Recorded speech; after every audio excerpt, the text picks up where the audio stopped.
Hello G, my dear friends. I welcome you all from the deepest depth of my heart. आज जहाँ भी हैं चले आइए, काहे कि हम लोग बड़ा इम्पोर्टेंट डिस्कशन करने वाले हैं। आप जानते हैं अभी हम लोग मेंस के क्वेश्चन पर बात कर रहे हैं। हम बोले थे कि हम इस तरह से बात करेंगे कि GS 1 से एक क्वेश्चन लेंगे, फिर GS 2 से लेंगे, फिर GS 3 से लेंगे, फिर GS 4 से लेंगे। एक एक करके हम लोग बात करेंगे। फिर से शुरू से ऐसे करेंगे। तो GS 1 GS 2 पर हम लोग बात कर चुके हैं। आज GS 3 का बारी है, इकोनॉमी का बारी है, उस पर बात करेंगे। आप जानते हैं हमारा पर्पस का है कि देखिए, एक तो 2023 मेंस हुआ, उसका एनालिसिस हो ही जाएगा साथ में, लेकिन मेन मुद्दा यहाँ हमारा ये है, इस माध्यम से आंसर राइटिंग का एक अनोखा स्किल, एक क्रिएटिव स्किल कैसे सीखा जाए कि मेंस का जो डिमांड होता है एग्जाम में कि एक लिमिटेड टाइम, एक क्वेश्चन पर मुश्किल से 7-8 मिनट, ऊपर से विद इन वर्ड्स कैसे लिख सकें, और भी फटाक से दिमाग में आंसर क्रिएट होना चाहिए और खटाक से जो दिमाग बोले वही नोटबुक पर उतरना चाहिए। इस तरह से कैसे ट्रेन करें अपने आप को, वो सीख सकें। इस पर हम लोग क्वेश्चन के माध्यम से प्रैक्टिकली बात करेंगे। बाद में कंप्लीटली पूरा एक क्लास के माध्यम से स्ट्रक्चर सब कुछ पर बात करेंगे, लेकिन अभी प्रैक्टिकली बात कर दो ऐसे अभी शुरू करने का मेरा एक और पर्पस है। अब देखिए, एक तो हम ऐसे भी कर सकते थे कि प्रॉपर उस पर बात करने लगें कि स्ट्रक्चर कैसे हो, ये वो, लेकिन हमारा कंसर्न ये है कि पहले आपको इस बात का भरोसा तो होना चाहिए कि हमको आंसर राइटिंग आता है कि नहीं। नहीं तो आप हमारे साथ क्यों अपना समय खराब करेंगे, वो भी बात होता है। आपको तो आपका एक ठो ज़िंदगी है, एक बार में आपको उसको सँवारना है, अपनी ज़िंदगी को, लाइफ़ को देखना है, तो आप टाइम का रिस्क कैसे ले सकते हैं?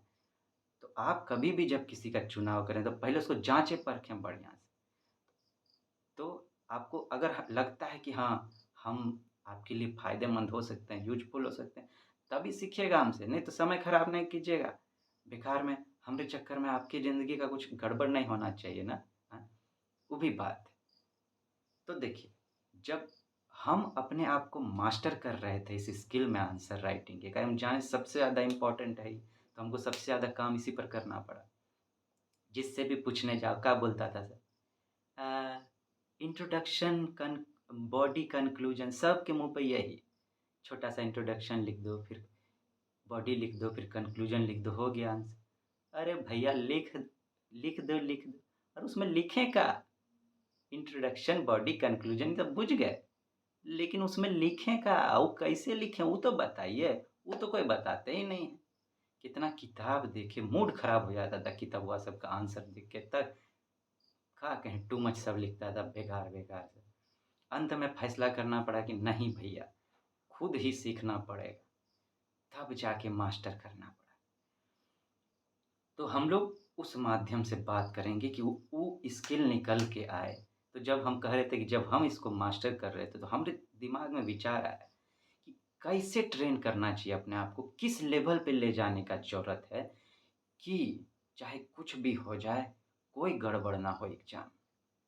तो हमारे दिमाग में विचार आया कि हाईएस्ट पॉइंट क्या हो सकता है। तो एक ठो बात आया कि अगर किसी भी तरह अपने आप को ऐसा तैयार कर लिया जाए कि आपका मान लीजिए मूड एकदम खराब है, कुछ करने का मन नहीं कर रहा, उस परिस्थिति में भी आप इस तरह से स्किल को मास्टर कर लें कि उस परिस्थिति में भी आप मस्त आंसर लिख सकें, जो यूपीएससी को चाहिए वैसा, जो क्वेश्चन में पूछा गया है वैसा। एक ठो और बात आया, देखिए कोई भी चीज़ में 2-3 चीज़ इम्पोर्टेंट होता है, टाइम, स्पेस, ये दोनों का बात है। तो अगर आप ऐसे स्पेस में हैं कि आपका मूड खराब है, या परीक्षा का माहौल बड़ा गड़बड़ होता है, थोड़ा सा डरावना टाइप का लगता है, टाइम का बात करें तो कौन सा सबसे वीक टाइम होता है ह्यूमन माइंड का? जब आप सूत के तुरंत उठेंगे ना, तो एकदम कुछ काम नहीं करता रहता है थोड़ा देर के लिए। तो अगर ऐसा स्थिति आ जाए कि आपको 12 बजे रात में उठा के कोई कहे कि अभी एक ठो आंसर लिख के दो यूपीएससी का, उस स्थिति में भी हम लिख सकें। हमारा ई हाईएस्ट टारगेट था यहाँ तक जाने का। उस पर हम काम करना शुरू किया, धीरे धीरे हमको शुरुआत में गड़बड़ होना शुरू हुआ, धीरे धीरे करके भरोसा होने लगा, जाके फिर काम हो गया। तो आइए आज GS3 का बारी है, तो हम लोग बात करें। हमारा मकसद था ढूंढ के आंसर ऐसा निकालना कि अब देखिए इंट्रोडक्शन, बॉडी, कंक्लूजन सब करता रहता था, हालांकि हम कोई पछता नहीं था।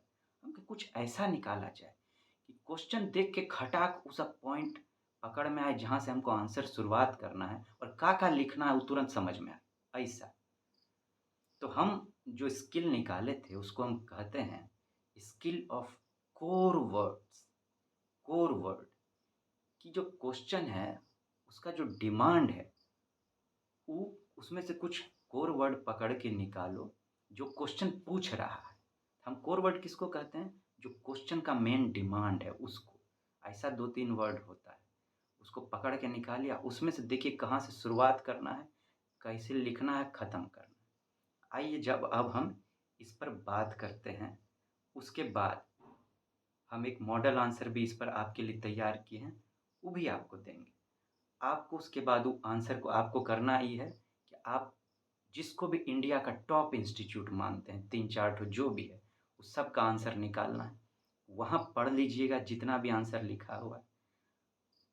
आप फिर हम जो आंसर देंगे उसको भी पढ़िएगा, ठीक है? अगर आपको लगता है कि इससे बेहतर उस सब का आंसर है तो बेझिझक आप इसको गोली मारिए मेरा वाला आंसर को और उसको पकड़िए। हमारा आंसर अगर आपको किसी से चेक कराना हो, खुद भी चेक करना हो, जो करना है आप कर सकते हैं, हमको कोई दिक्कत नहीं। बिना चेक किए मत मानिएगा। खबर हमारे बात पे खाली लिखा हुआ भरोसा मत कर लीजिएगा, चेक कीजिएगा। अगर सही तरीका से आप आंसर राइटिंग सीखना चाहते हैं तो ये तो करना ही पड़ेगा आपको, ठीक है ना? अब आइए बात करें इस पर। GS3 का ये पहला क्वेश्चन है इकोनॉमी का, देखिए क्या है। Faster economic growth requires increased share of the manufacturing sector in GDP, particularly of MSMEs, जिसको micro small and medium enterprises कहते हैं।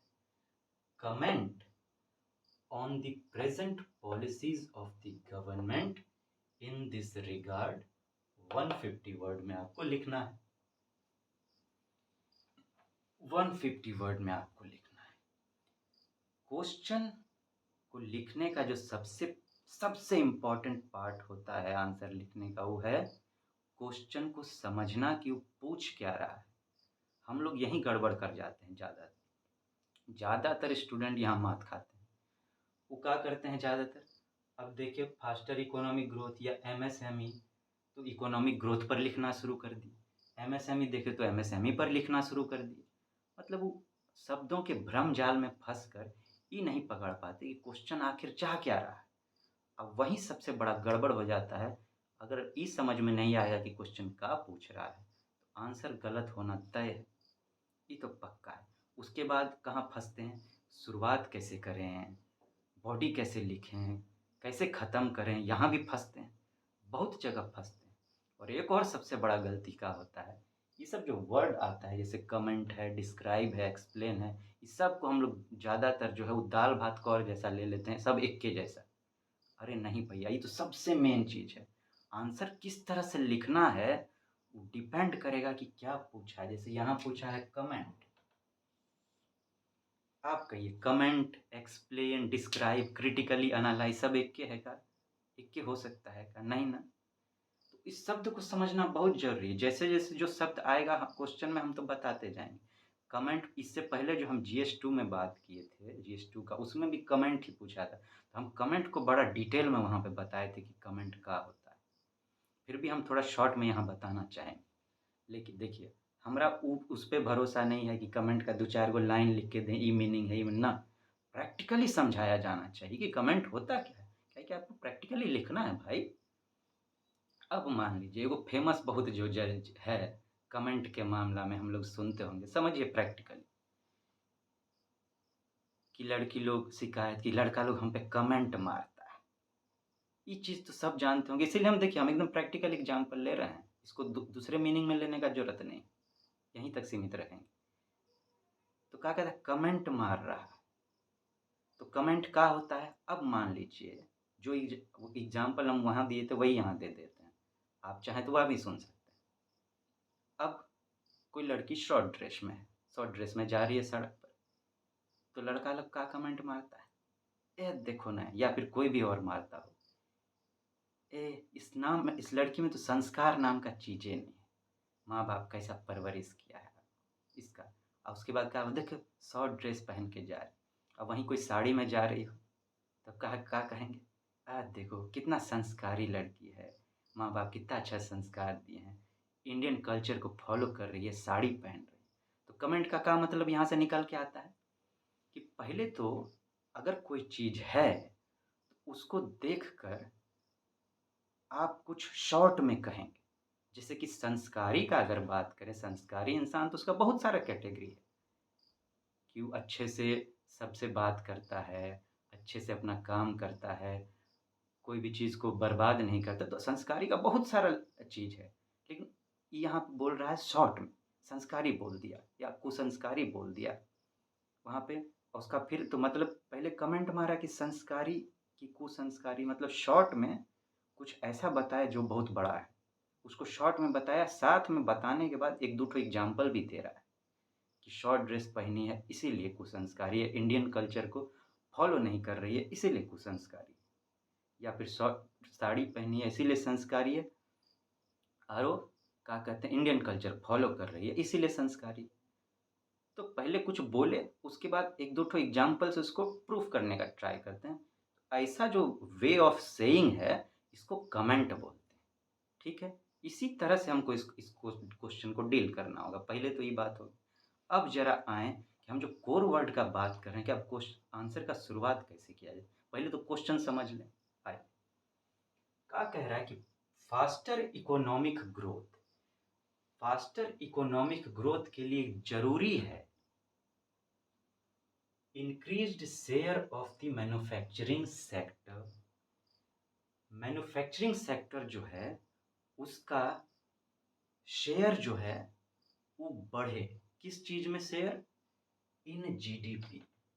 मतलब कह रहा है कि स्पीड में इकोनॉमिक ग्रोथ हो, फास्टर इकोनॉमिक ग्रोथ हो, उसके लिए जरूरी है कि मैन्युफैक्चरिंग सेक्टर का जो कंट्रीब्यूशन है जीडीपी में वो बढ़े, particularly of MSME. Manufacturing sector में भी जो एमएसएमई सेक्टर है उसका शेयर खास करके बढ़े, ये पूछ रहा है। ये ओपनिंग लाइन है, ठीक है। अब कह रहा है comment on the present policies of the government in this regard. अभी जो गवर्नमेंट पॉलिसी है एमएसएमई को लेकर, इन दिस रिगार्ड मतलब एमएसएमई पे जोर दिया जा रहा है, उस पर आपको कमेंट करना है कि किस तरह का पॉलिसी है, क्या है, नहीं है। जैसे हम वहाँ पे एग्जाम्पल दिए वही तरह से आपको गवर्नमेंट के पॉलिसी पर कमेंट करना है, ठीक है। तो हम कोर वर्ड का बात किया, अब देखिए इसमें से कोर वर्ड क्या क्या है, धीरे धीरे आप समझ जाएंगे।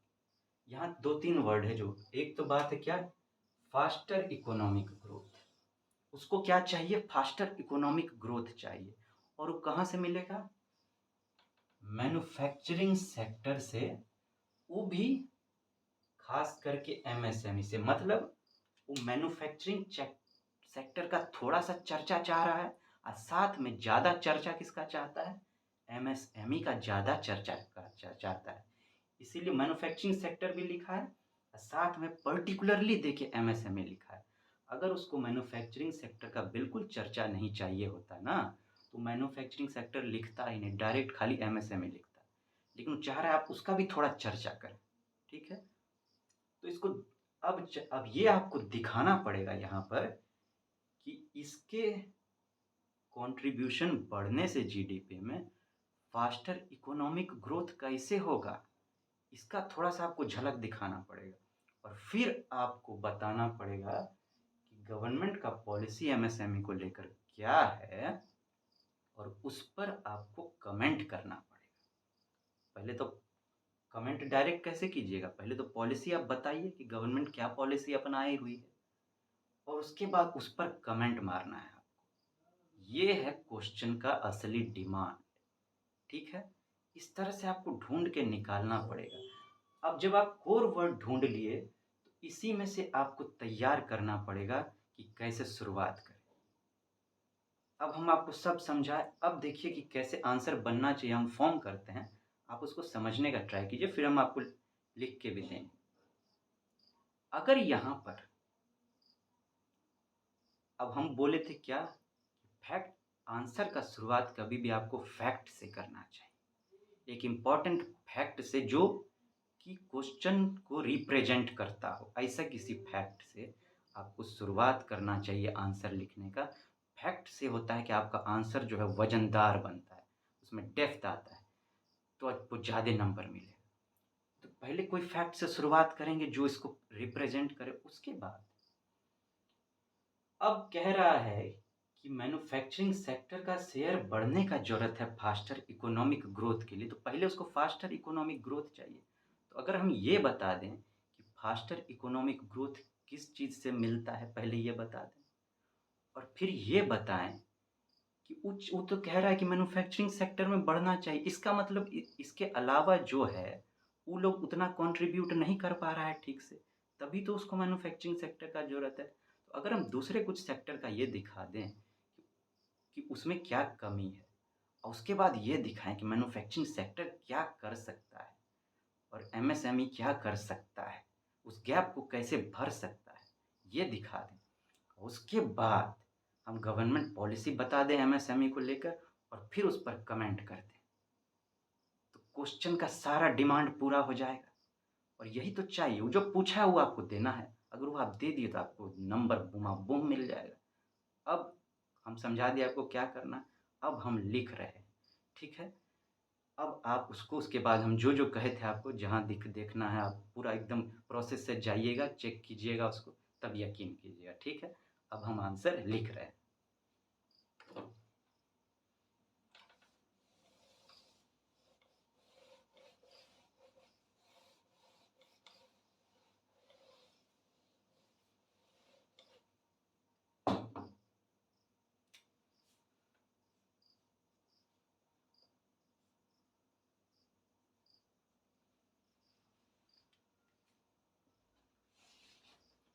आइए लिखा जाए।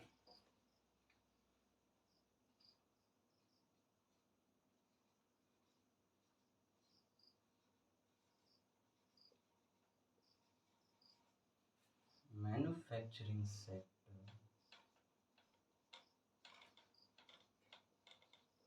contributes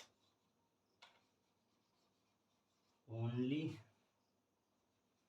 around 16% in India's GDP। देखिए ये उस फैक्ट का बात की जिससे आपको शुरुआत करना चाहिए, कोई एक फैक्ट इस तरह का। अब देखिए ई क्वेश्चन को रिप्रेजेंट कर रहा है, वहाँ पूछा था कि शेयर बढ़ना चाहिए, तो हम यही बता दिए कि क्या शेयर करना है और जानबूझ के हम ओनली लगाए हैं, काहे कि कंट्रीब्यूशन को बढ़ाना चाह रहे हैं, तो आपको शब्दों लैंग्वेज से भी खेलना पड़ेगा वहाँ। आगे देखिए।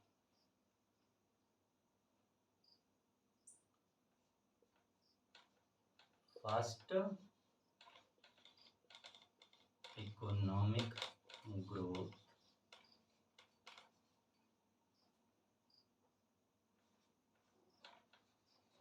requires active contribution by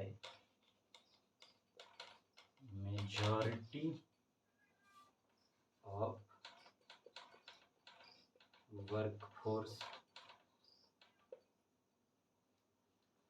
ठीक है, इसके आगे जो हमको लिखना है वो एक बार में ही लिखना चाहते हैं, लेकिन इसीलिए इसको मिटा रहे हैं। आप यहाँ तक देख लीजिए।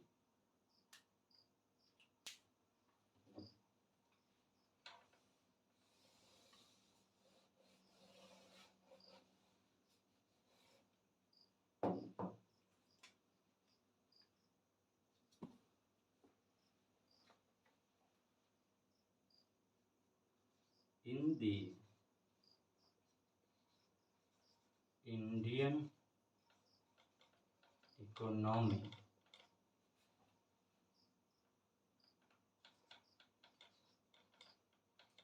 agriculture sector with around 50%, 59, around 60% workforce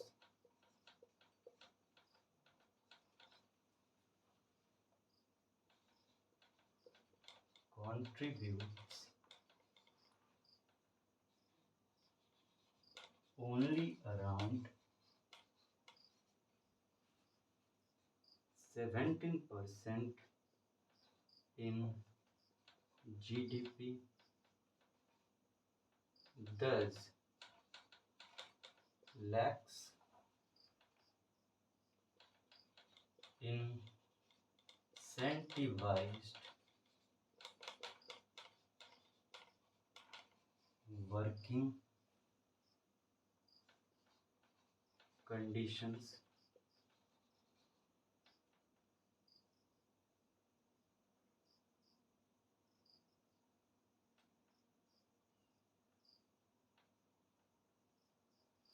condition की जगह पर बेहतर होगा हम लोग एटमॉस्फेयर शब्द को दें, वर्किंग एटमॉस्फेयर। अच्छा अच्छा शब्द लिखेंगे तो बेहतर होगा, working atmosphere and service sector with 23% of workforce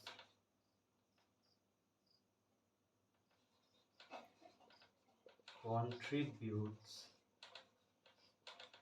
more than 60% in GDP, thus limited in employment generation capacity। अब देखिए आपका आंसर जो है एकदम लिंक्ड होना चाहिए एक दूसरे से। अभी पूरा नहीं हुआ है, इससे पहले हम क्या लिखे कि फास्टर इकोनॉमिक ग्रोथ के लिए क्या चाहिए कि active contribution by majority of workforce, ज़्यादा से ज़्यादा आदमी काम करेगा तभी तो ग्रोथ होगा। अब ज़्यादा कमाने वाला कम, खाने वाला ज़्यादा होगा तो गड़बड़ हो जाएगा, तो ज़्यादा कंट्रीब्यूशन चाहिए।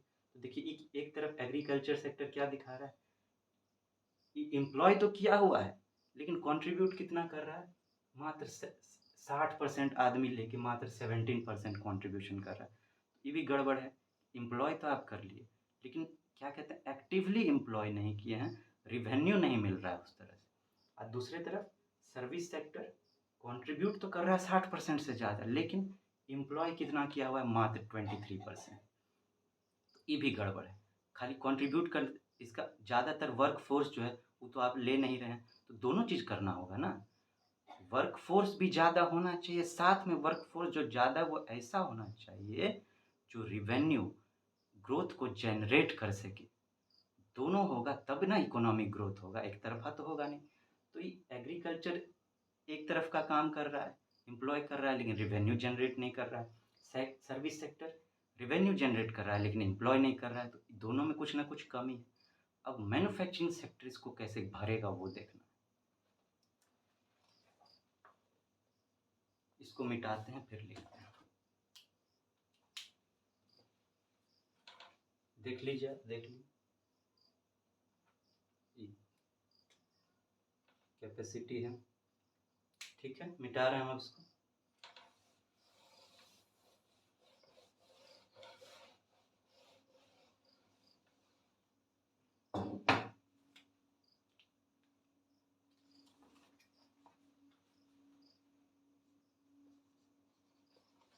Manufacturing sector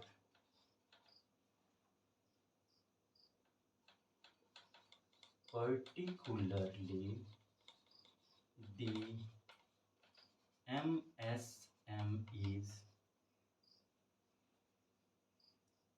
which incorporates around 90% of manufacturing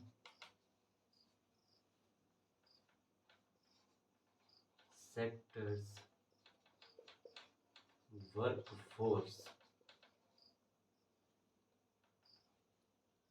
has the capacity to actively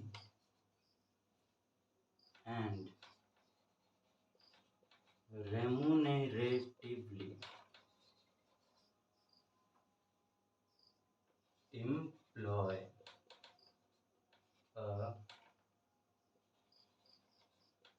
major workforce। अब देखेंगे ये हो गया ठीक,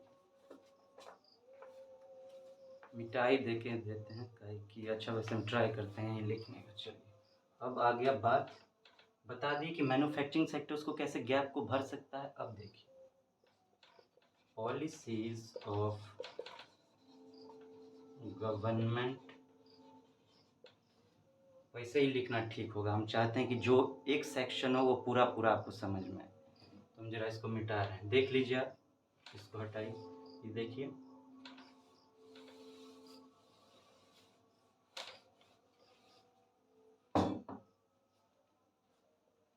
अब देखते हैं policies of government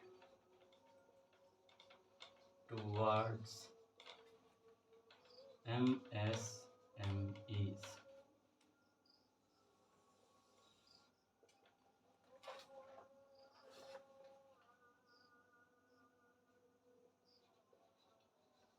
funding support through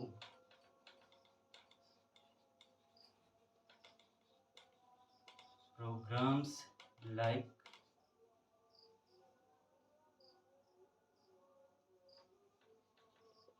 Prime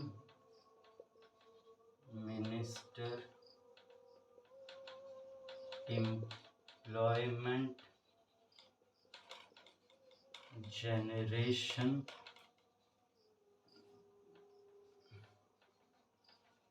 Program,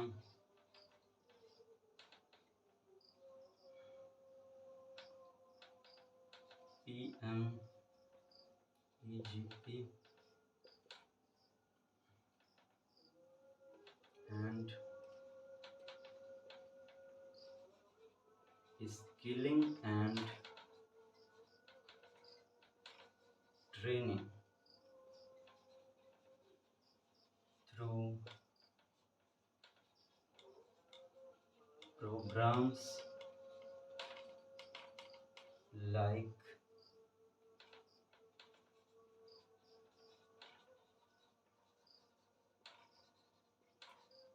entrepreneurship and skill development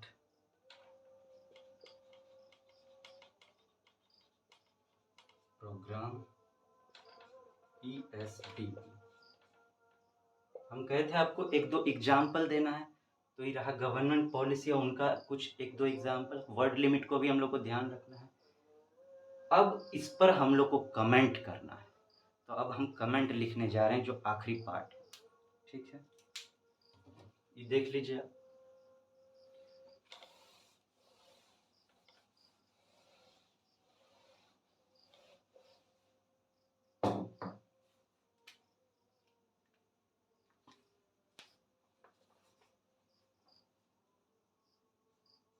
Thus, government is trying to support MSMEs through various means. However, active contribution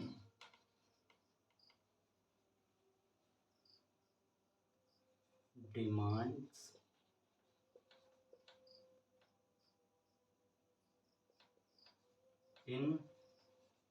incentivized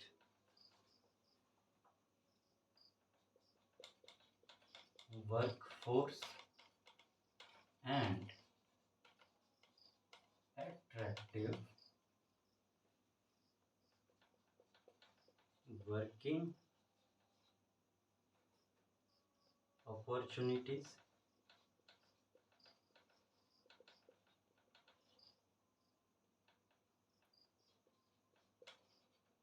which are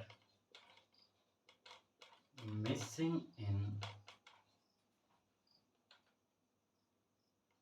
MSMEs। देखिए, ये गवर्नमेंट पॉलिसी हम क्या बोले कि support तो कर रहा है थ्रू से, लेकिन हाउएवर उसके बाद उस पर हम कमेंट मारे हैं। अब हम बोले थे कमेंट मारे, लेकिन कुछ एग्जाम्पल दीजिए कि क्यों कमेंट मार रहे हैं, किस तरह से आप कमेंट। अब हम एग्जाम्पल दे रहे हैं, देखिए। MSMEs are not able to get easy credit, moreover informal working environment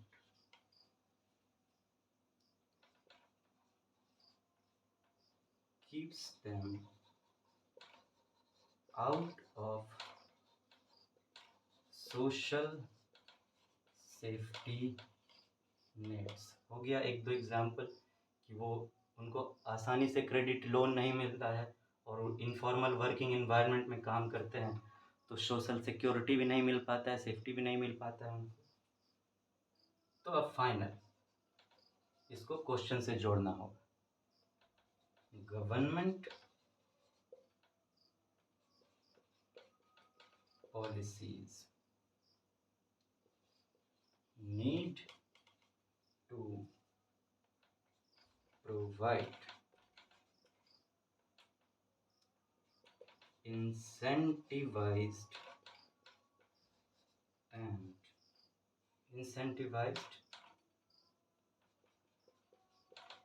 working atmosphere and social safety for MSMEs for increased share of contribution in GDP and thus faster economic growth। ये रहा बाकी। आप देखेंगे तो ये answer आपको करीब 150 words में मिलेगा, वो आप देख लें। साथ में अब ये भी देखिए एक और बात, आंसर आपका सिंपल लैंग्वेज में होना चाहिए।